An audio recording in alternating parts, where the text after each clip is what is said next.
Hi, I'm with Leggett. My partner today is Gary. It is January the 6th, 2004.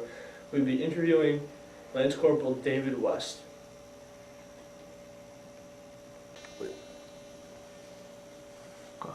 Okay, say your full name. Mark David West. Okay. When and where were you born? 1965, September 30th in Syracuse, New York.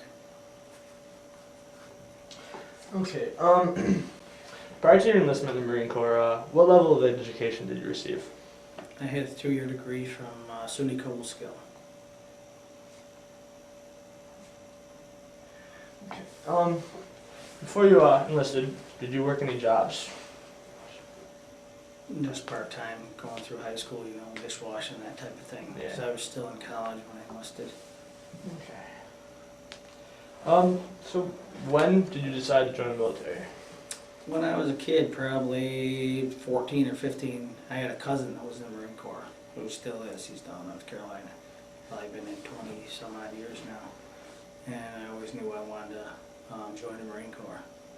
So I went to college, got my 2-year degree. My thought was to be an officer, and I finished Cobleskill. I transferred to Brockport, and after my first semester there, I joined the reserves. That's how I got in the Rochester unit, thinking that I could do that. But then after boot camp and a little bit of reserves, I decided I didn't want to be an officer. Didn't want to make it a full-time career, in other words. Okay. So like, what made you? Oh, never mind. Sorry. Alright. How did your family and friends feel about you joining up with the Marine Corps? Well, my parents were against it because my father had been in the National Guard, and he knew how much it took out of your, you know, time out of your life and things that could happen. And you know, when I joined, I never thought I'd be in the war. I figured I'm in the reserves. Mm-hmm. Most that'll happen is I'll go down to like Camp Lejeune and fill in for the people that are over there. So they were all right with it, but my friends, they really thought it was cool. You know. It'd be different than doing it today because there's so much going on today. You know? Mm-hmm. Alright. So where did you attend basic training? Was it just like the normal Marine Corps as active, or was there? Yeah, everybody, whether you're reserves or not, you go to the same basic training. And I went to Paris Island, South Carolina. Island. And about what time was this? About the second week of May, 1988. And it went through August 13th.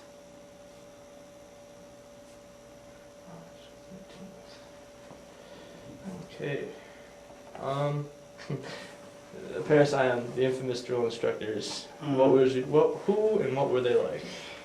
Well, we had 4 drill instructors. I can't even remember the names now, but we had our senior drill instructor was good. He was okay. You got down there, they flew you down, and then you waited at the airport till it was like 11:30. Then a bus picked you up, took you over to the island. So it was like midnight, and then they kept you up all night long, filling out forms, getting your clothes and equipment and stuff, and then you're up the whole next day. And for the first week, you had 1 drill instructor, which just took you through. You had to have your medical exam done, all that. Then you met your squad, you know, your regular drill instructors. There's 4 of them. There's just the senior who watches over the other 3. There's usually one that's a decent guy. You like him, you know. He teaches. They all teach you everything. One guy was kind of a joker, you know, and then one guy's the hard ass. There's always one guy that's, you know, pushes everybody. And that was all right. We had, I think, 58 or 60 people in our platoon. So did any of them like not make it through training, or? No, everybody makes it through training. One way or another, you make it through training. If you don't, if you're too heavy, you get cycled back and you start all over. Mm-hmm. There's 3 phases. Phase 1 is just do your drill marching. Phase 2 is rifle range, and you do a week of mess camp, you know, in the kitchen. And then phase 3 is when you go out to bivouac and all that out in the field. And if you don't come, at the end of each phase, there's written tests you have to take. If you don't pass those, or you don't pass your PFT, you go back and start from day 1. and do it all over again. Or for that phase. When we got to the rifle range, there was a kid that was there. The rifle range is 2 weeks. This was like his 8th week in the rifle range. Until you pass it, you don't move on. And there would be some people that get like shin splints from running and marching and everything. Or you say somebody breaks their arm or leg, they go to the infirmary, they wait their 6 weeks or whatever it is till it heals, and then you start over. You don't leave until you graduate, period. Because you sign a contract with them, with the government, and that's it. One way or another. I mean, you get hurt, you don't go home. You go to the hospital on the island, and you wait till you're better, and then you start over. Did you receive any like injuries during the boot? No, I made it through. It was the 13-week thing, and I made it through fine. Out of the 13 weeks of boot camp, are there any like moments or like instances where you found yourself in an extremely hard challenge and questioned whether you could make it through it? Or Probably most of it would be at the beginning for myself and a lot of the other guys, because you kind of think you know what to expect, from movies and whatnot, but till you're there, you really don't. Yeah. And you're there, and then, for kids like me, even in college, you really haven't been away from home that much. And you get down there and just, it's constantly screaming in your face 24 hours a day, 7 days a week, other than the 8 hours they give you to sleep. And sometimes not even that. It's the mental thing. It isn't so much the physical thing. But probably the first phase would be the most time that I questioned, geez, and then 13 weeks just seemed like an eternity. Oh my God, I'm never going to get out of here. But then once you got to the, I like the rifle range, so I like to shoot. And then once you got past that, it was all downhill, So, after you completed boot camp, they gave you a rank. What was your rank? PFC, private first class. And I understand that like most people only make private coming out of boot camp. So what allowed you to make PFC? Because I had college. College? Because I had a 2-year degree, so you automatically get a PFC coming out of boot camp. Okay. And like stay back to what you previously said. What made you want to enlist and not become an officer? I think just going through and having somebody tell you what to do all the time. Mm-hmm. Even though you're boot camp, then you get out, okay, it's not so bad. Well, at least for the reserves, it's only 1 weekend, a month and 2 weeks out of the year. But even the 2 weeks out of the year, then you're in like active duty. You got all these rules you got to go by, and I just didn't like that. I wanted to be able to come and go as I please, Okay, so you get your rank, you're out of boot camp. Do you go on a leave for a while, or? With reserves, once you get out of boot camp, then you're right on your schedule. You just go to the next drill meeting, which is 2 days, a Saturday and a Sunday, once a month. That's it. So you go home and you get yourself a job, you do whatever you want to do. And then on that weekend you go there. And then once a year, usually in the summertime, there's a 2-week thing. You go for 2 weeks and you either go to, we went to Camp Lejeune one time, we went down to Fort Black in Virginia, I think it was an Army fort. And you just practice, basically. You go out to the rifle range, the tankers practice shooting the tanks, you go out and you bivouac and all this stuff.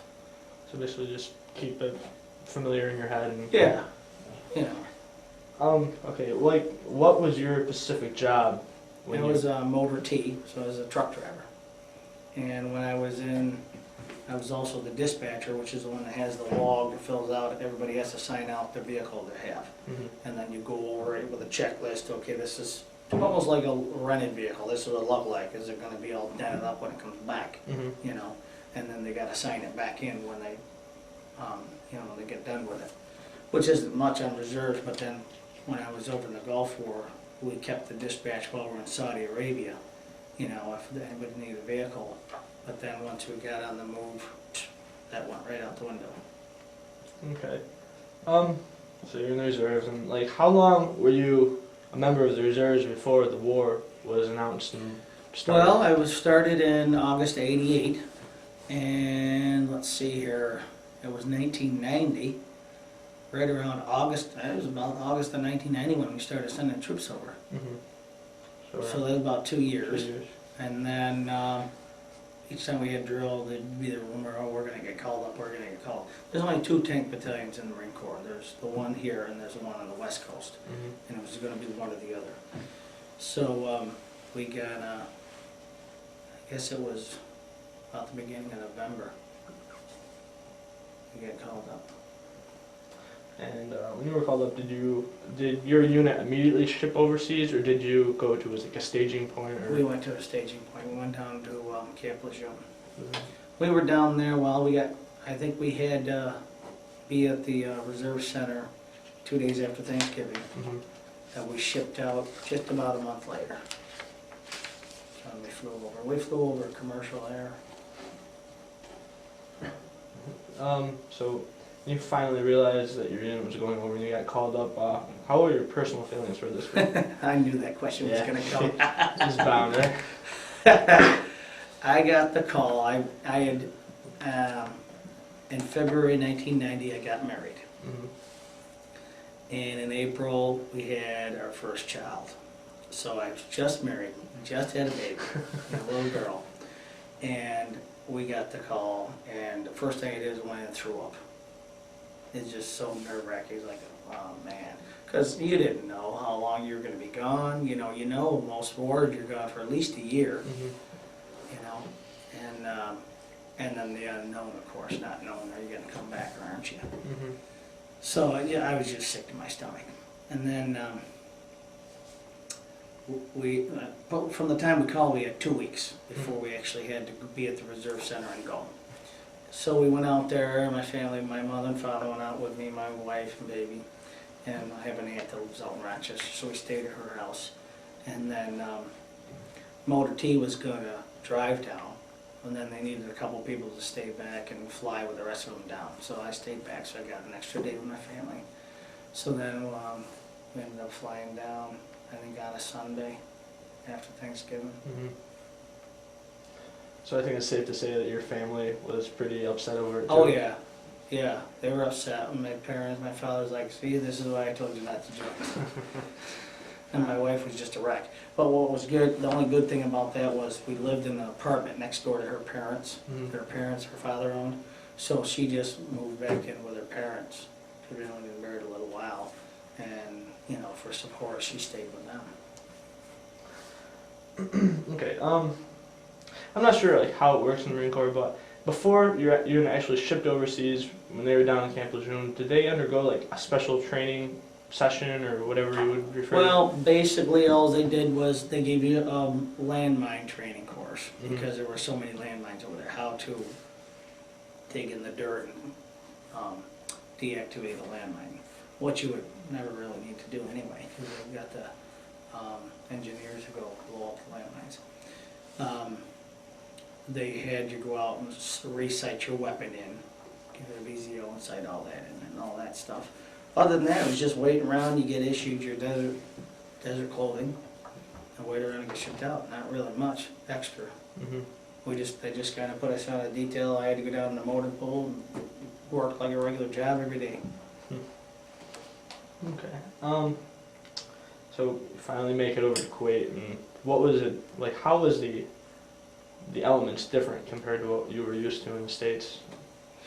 Well, when we first went over, we flew over to Saudi Arabia, and we flew by way of, instead of flying right across the ocean, they flew across land as much as they could. So we went north around Canada, to north as far as you could, so you went straight over and hit England, and then you come down, we landed in Germany to refuel, and then we came around Saudi Arabia and landed again, so you weren't flying over any hostile areas, and we had all our weapons and everything, because they said, the time we get over there, we don't know what you're going to be landing in. Who knows what's going to be happening.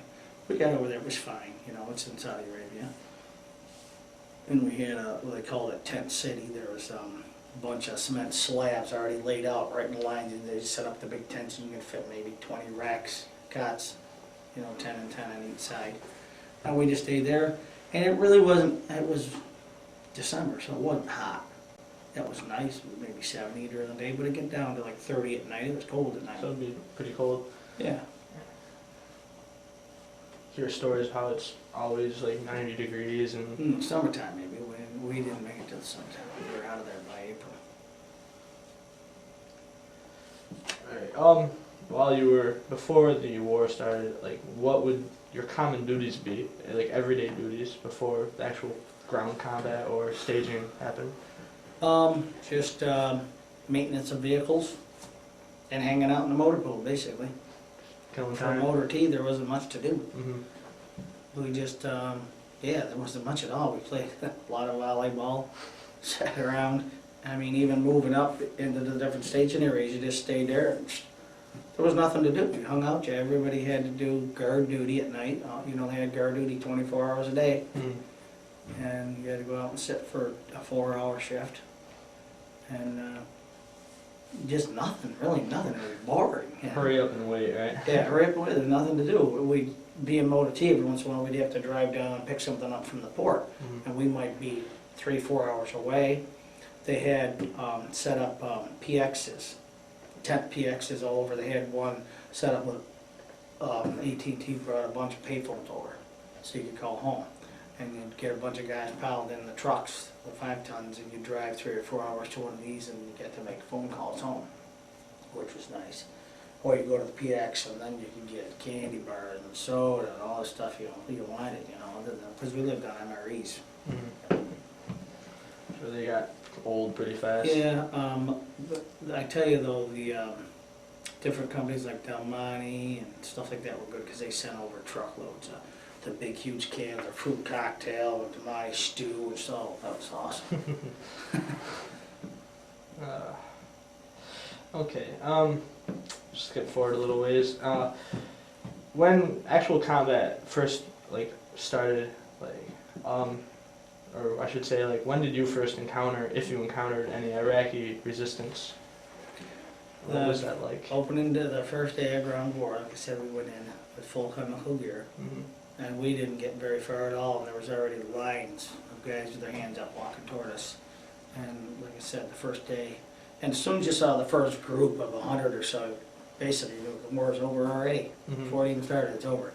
And we took 500 prisoners the first day, and then we camped. And when we were camping, we were like a couple hundred yards from these burning oil fields. Everything was just dripping in black goo. You know, like the volleyball and that was just black, just gooey. Yeah, once we got the first group in, and you just take a roll of concertina wire and run around a circle and put them in the middle and have somebody watch them. But they weren't going anywhere. They were like, they would say like, where have you been? We've been waiting for you. Because we've been out here, we've ran out of food and water a week ago.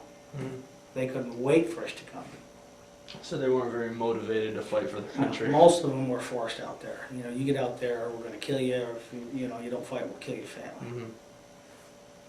So they weren't very motivated. No. And, just quick personal question. Do you understand why they would set their oil fields on fire? Well, Saddam did it to slow us down. He thought, well, they're going to have to stop and put these things out because they're, the United States is all goody two-shoes and they're going to want to save the environment and everything. They thought it would slow us down. Plus, he thought, I think my personal view is his thought was he wanted to rally the rest of the Arabians around him in the region, He thought, well, the thinking of kind of like, they made me do this. If they weren't over here pushing me, I wouldn't do this. It's their fault. I had to light these. Now you should get mad at them too and try to fight them with us.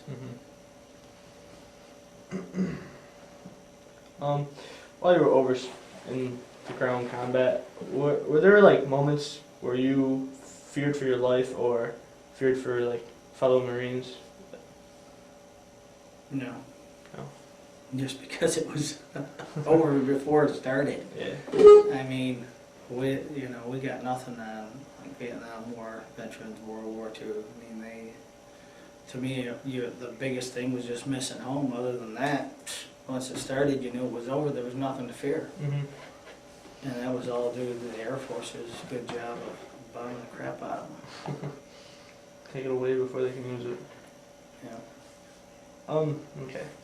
Were there any special people that you served with that you remember more than others? The guy that rode with me, he drove, and then I drove. His name was Joe Phillips. There's pictures of him in here. Yeah. There's another guy named, yeah, everybody's last names. My platoon sergeant was Sergeant York. Isn't that funny?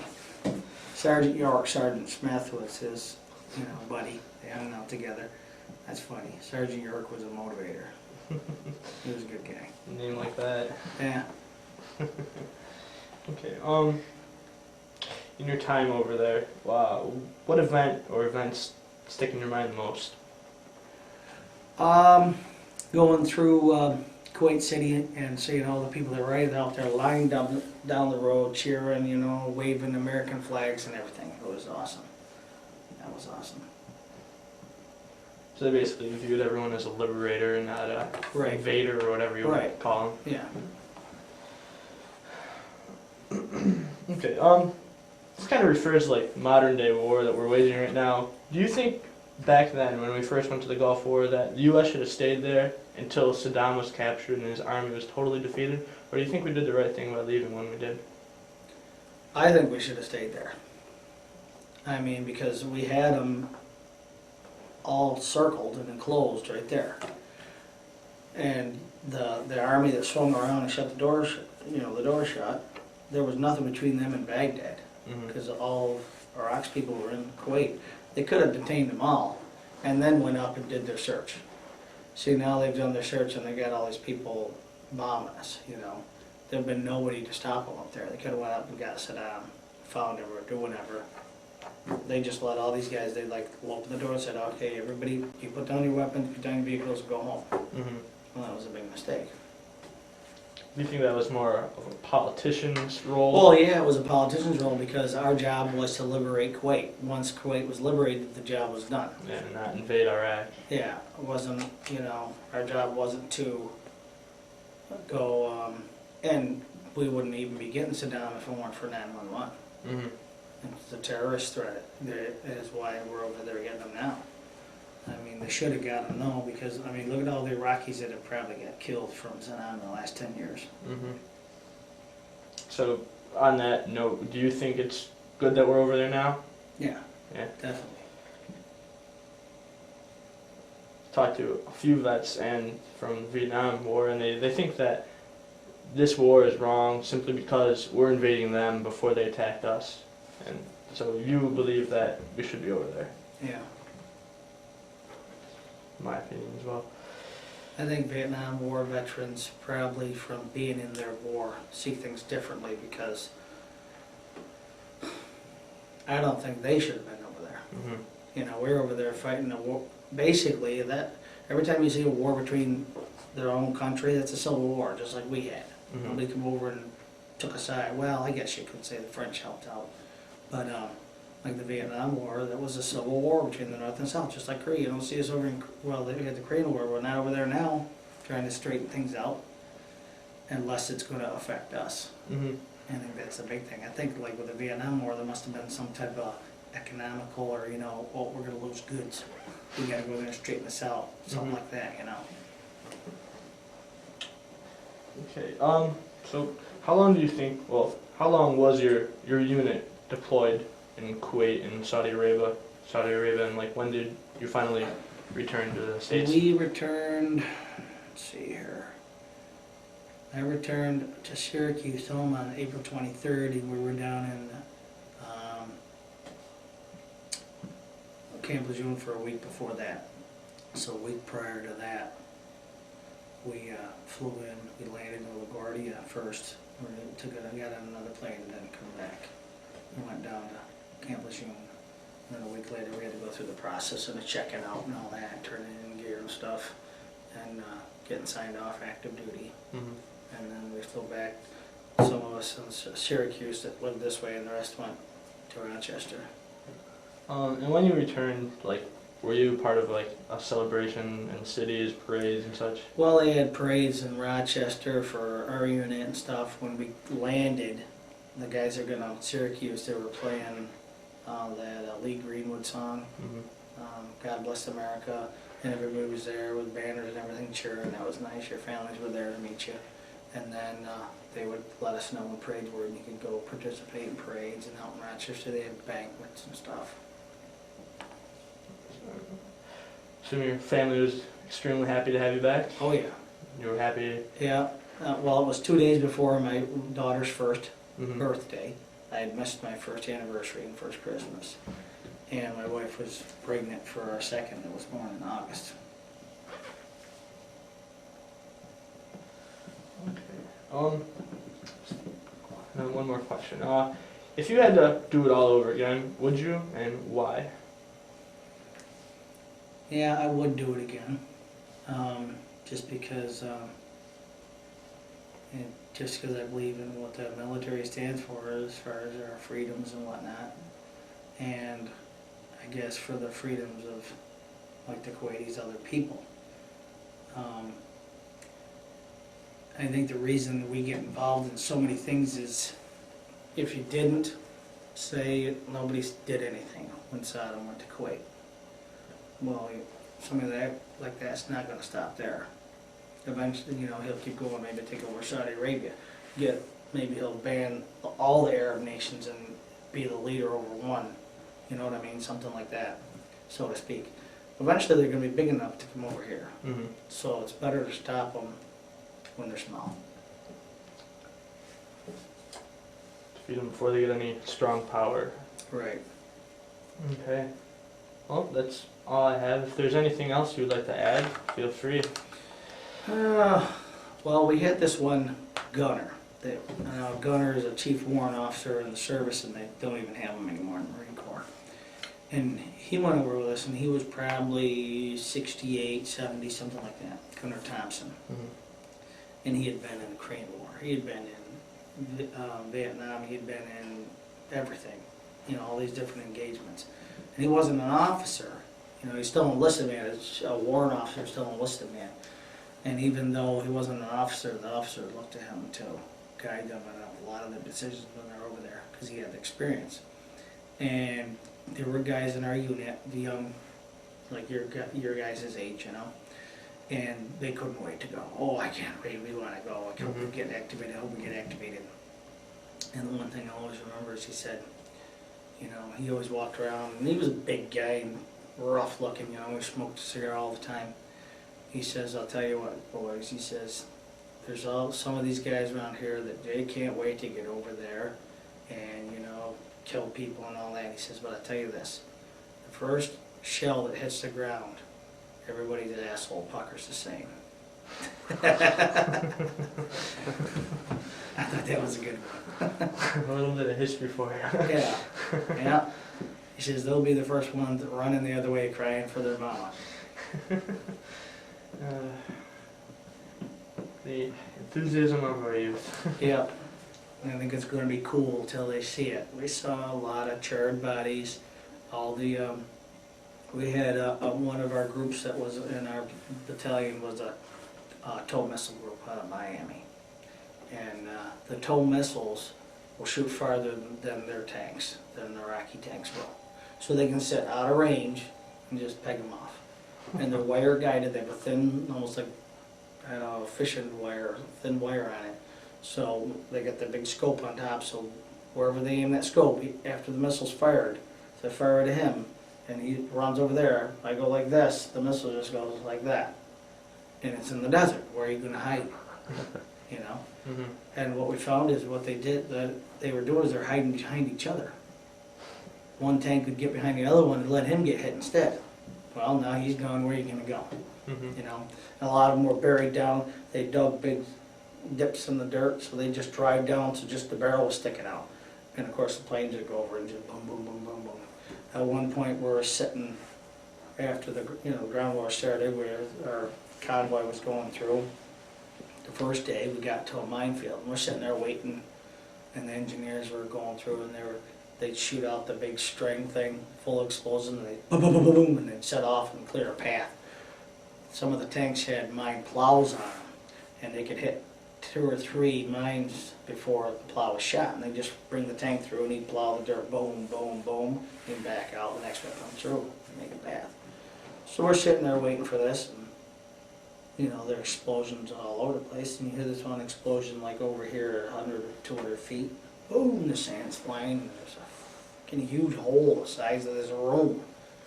Oh, maybe a half hour later, another one, boom, over here, right? Mm-hmm. So we get on the end of the day, we're camped out, where we ended up, and come to find out that they were, that was artillery fire coming in. None of us knew it. The officers knew it because they had their, you know, the comm. They had all the radios going. They knew what was going on. We're just sitting there, sitting ducks, waiting. They were just firing because we had knocked out their comm. They had no way of knowing where to shoot, so they were just, we'll just shoot. And they were hitting here and they were hitting there. They didn't hit anybody, which was nice. Just blindly firing and hoping to hit something. Yeah, and that was weird. Once we found out about it, you know. It's been nice to know that no one told you guys. Yeah, I'd rather not know, thank you very much. Especially sitting in that fuel truck. And then we drove different trucks. I drove, one was full of ammo boxes full of linked grenades for the guns that shoot grenades. And what else did I drive? Basically the fuel truck was a lot of it, and the ammo. That was about it, I guess. One guy's name was Hare.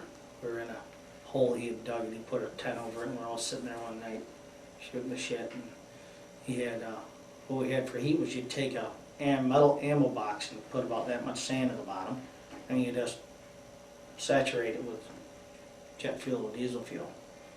And you light it, it just burns slow.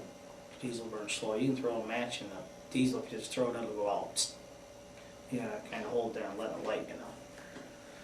So it had burned all the way down and gone out. So he had a bottle like this, full of diesel fuel. So he's here pouring it in like this, filling it up again. And one of the rocks was hot and just went like that. You should we cleared out that thing just like that. Boy, we're out of there. But he just got it right in his face. He's going like this, and his face is just peeling off in his hand. Like, you're such an idiot. What are you doing? And the funny thing is, his name was Hare. He had none now. We didn't laugh too hard. At the time. Poor guy. They wrapped him up. He was fine. They didn't send him home or nothing. There's just, you know, there's so many things you can't think of them all. Yeah. You know, it's just one place we stayed where they had it was in Kuwait, and everywhere we stayed, you just wander off on your own, explore like when you were a kid, you know. Mm-hmm. And there's just rows of huts, and they look like the first forts you ever built. You know, plywood, and scum holes, and that's what these people lived in. And they gave you quite the perspective on how it was over there. I mean, it's a modified cardboard box instead of cardboard. It's a wooden box, just row after row after row, and just stuff all over. And we went through and we saw where the B-52s had bombed, and we'd sit there at night before we entered Kuwait, and every night, like clockwork, 5 o'clock, you'd see them come over. 2 of them come over. And then they'd fly out of sight. And they were bombing maybe 25, 30 miles away. And when they started bombing, the whole sides of the truck just went, the ground just shook like an earthquake for probably 5 minutes straight. And they had like 30 tons of bombs each, and they'd just go over and drop them.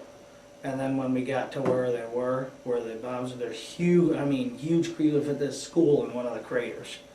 And just rubble everywhere, all over the place. You're thinking, man, how'd you like to be on the receiving end of that? Jeez.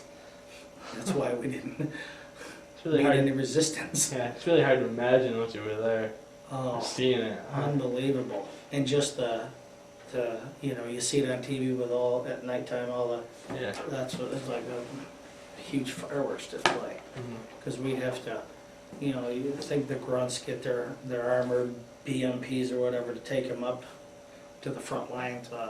They didn't have enough of those. It was 5-ton trucks with canvas. It wasn't armored, because we had a group, that gunner I was telling you about, come up one day and he said, we need some volunteers to take these grunts to the front line, and before you do, you need to know that they're being heavily shelled with artillery fire. Well, as I was one of the guys that volunteered, so we went up time we got up there, picked them up, and we had to spend the night where they were, and then go up the next day that our artillery fire was over. We had to spend the night up on the front line. It was quite a show, let me tell you. Yeah.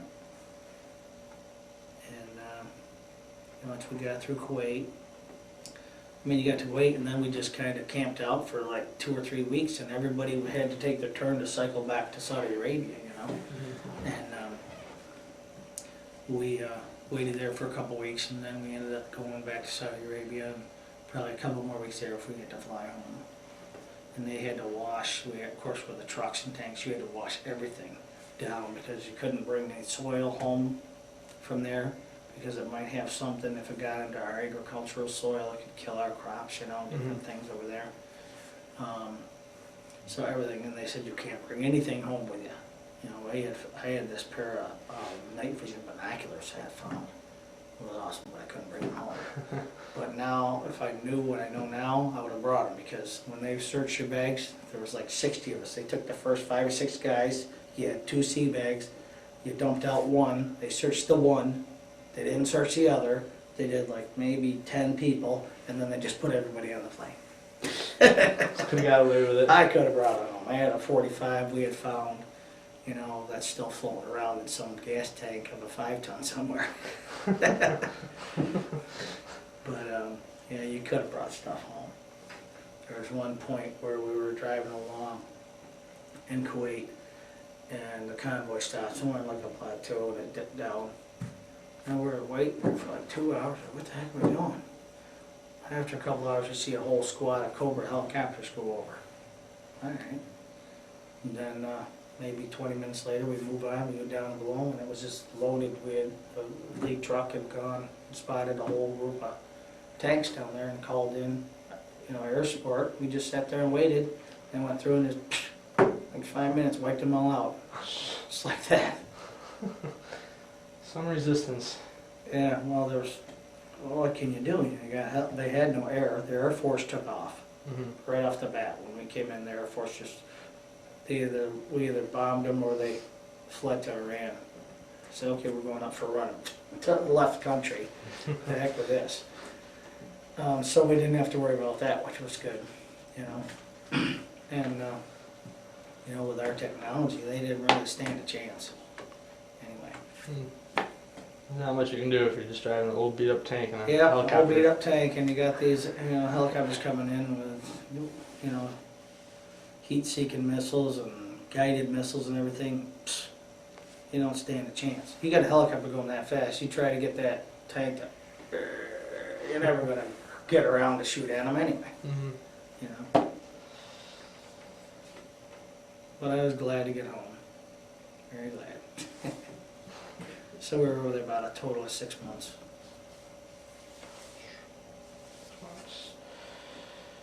Alright.